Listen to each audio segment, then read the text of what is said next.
There are a few steps you can take to become way better at junior programmer job interviews. The first one is to make research about the company you're going to interview for. And it's very easy these days. Simply go to the website of the company. If they have a YouTube channel, just go to their YouTube channel and see the kind of video they shoot for their customers. If it's tutorials, look at the tutorials so you will see the kind of products they are developing.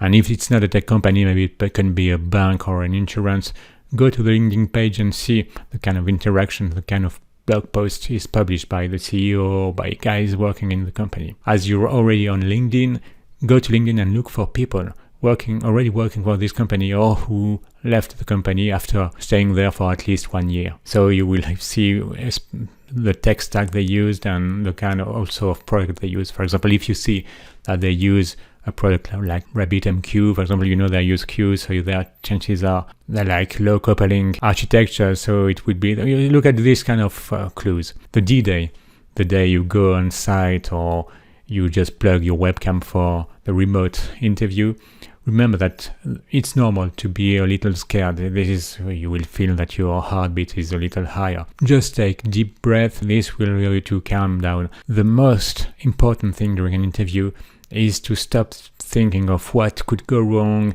what mistakes you might make, what will be the technical questions. At first, you need to focus on what the person in front of you will say. And this is very important because this will allow you to detect their own expectation and their own fears. Remember, the guy in front of you is also afraid and sometimes more afraid than you are because he doesn't want to make the wrong choice. You see, there is the technical part, but also there is the human part. How will you fit into the existing team? This is something important. Maybe their project is already late and they have lots of technical debt and all these kind of things you will hear if you pay close attention. But if you're focusing only on yourself, on your fear, all this, you won't be able to notice it. And so change perspective.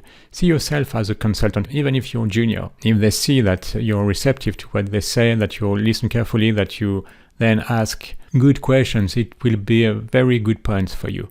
But if you're focused only on what is scaring you right now, you won't be able to be open-minded way more than other applicants. Get ready to not be the perfect match for the job, but you must also be ready to say, okay, I don't know this specific technology, but I can learn it. So maybe you don't know Postgre, but you know MySQL. Or maybe they'd like to use Supabase, but you know Firebase. So you see, be ready for this kind of situation. This helped me a lot, and it makes all the difference with the candidates that would just freeze or blank when they're asked about tools they don't know.